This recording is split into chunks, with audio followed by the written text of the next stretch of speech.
So again, chapter 6, verse 112, Allah says, Kataba ala nafsihi rahmah. Allah has made it binding and mandatory upon himself to be merciful. He can't do nothing but be merciful because he made it binding upon himself to be merciful. Understand that?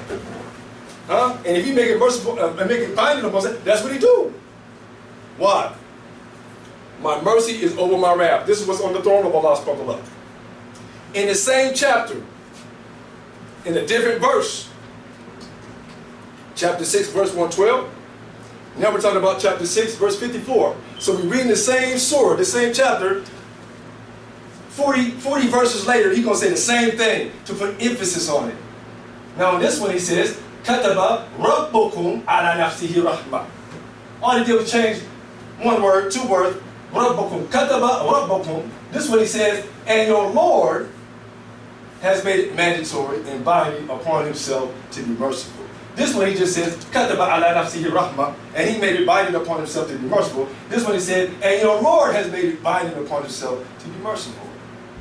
Same chapter, two different verses, but still put emphasis on rahmah and said that he made it mandatory and then covered upon himself to be merciful. Feel me? He can't be nothing but merciful. Why? Remember when he made that rahmah, when he created rahmah, and he divided it into 100 parts? He said he put one part to humanity and kept 99 for himself. We can't even understand that 1% of rahmah. We talk about this 1% of rahmah that he gave to all the creation. The animals, the birds, the bees, humanity, the women, the arham, all of that. That's just 1% that we can see. Now he said he kept 99, the other 99% for himself. We can't even understand that rahmah. Right? Rasulullah sallallahu alaihi wasallam said, on the day of judgment, Allah will show and exude so much mercy on that day. It said that Shaytaan would even think that he might have a shot. Oh man, he forgive this person, he don't forgive that person. Man, I'd like to have a shot. Right? But we know that Shaytaan is Iblees. His name is Iblees. Okay? One of the names of Shaytaan is Iblees. Let me go ahead and write this down for you. One of the names of Shaytaan, okay? And we know that before he became Shaytaan, or before he became Iblees, his name is Azazeel.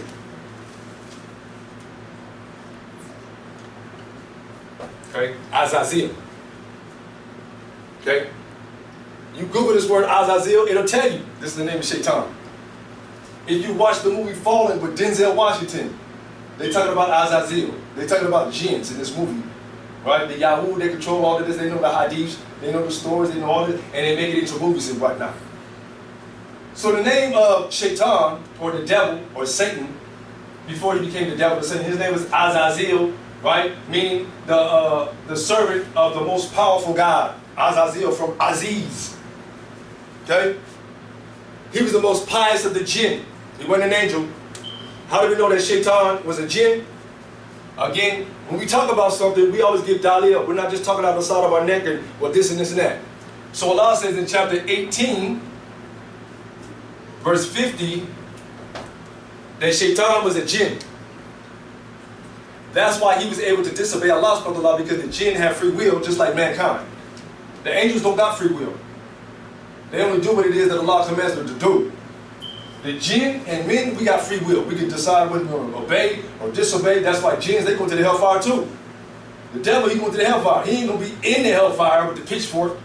That ain't the devil. See, they done made it into a cartoon. They done made it into the Halloween costumes, Casper, the Friendly. They done made all these things about the devil. Right?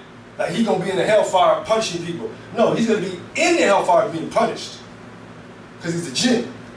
And the jinns, they get punished too. So before he was Shaytaan or Iblees, his name was Azazeel. But then when he disobeyed Allah to bow down to Adam, that was made out of black clay, the first person ever created who was black. Adam means black in Arabic. That's a whole other subject. We'll get to that too. But the word Adam in Arabic means black. That's a fact. I'm not stating it. I know this for a fact. The word Adam is a sifat. It's a description of a color.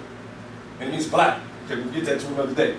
But Azazeel was told to bow down to Adam alayhi salam and said that they all bowed down. إِلَّا Iblees أَبَى وَاسْتَكْبَرَ وَكَانَ مِنَ الْكَافِرِينَ. So when he disobeyed Allah's commandment to bow down to Adam alayhi salam out of respect and out of obedience to Allah subhanahu wa ta'ala, it said that when he disobeyed Allah, there was a sound of a ringing of a bell. Bing! And he turned into Shaytaan. He became the most hideous and the most despicable of looking characters. The sounding of a bell. Bing! That's why we're told in Hadith that anything pertaining to bells or whistles or string or wind instruments, this calls the Jinn. Okay, that's why it's haram to listen to certain instruments. They call the Jinn.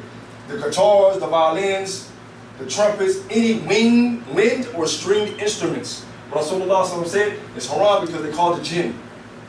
And it said that when Azazeel, that when he became Shaytaan, it was the sound of a bell. Ding! And he changed into Shaytaan. So that's why the bell is like the bell, like the fire, all of that. They'll call the Jinn.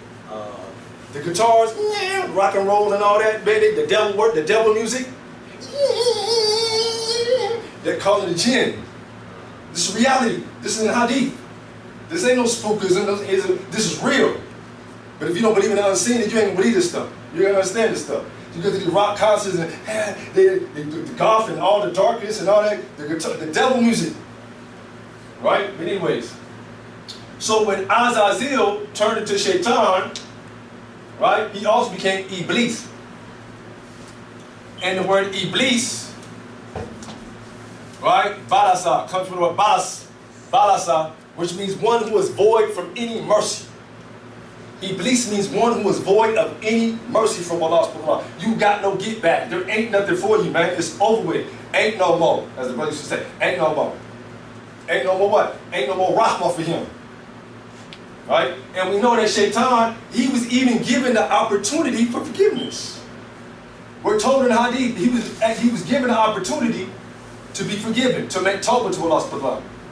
Right? We're told that later on in life, that Shaytaan was offered to make tawbah and to bow down at the grave of Adam alayhi salam to be forgiven of his sins. And he said, surely I didn't do it when he was alive. I'm not going to do it now that he's dead. You got me twisted. So thus he is Iblees. He was given the opportunity of being forgiven, but he didn't take that opportunity. So thus he is Iblees, one who is void of any mercy from Allah subhanahu wa ta'ala. Okay?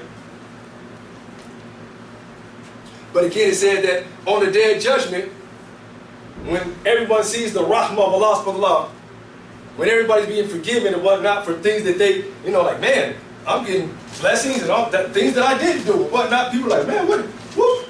It said that Shaytaan, he'll even think that he got some get back, but he knows it's over with because he's Iblees, one who is void of any type of mercy. I don't know what that means.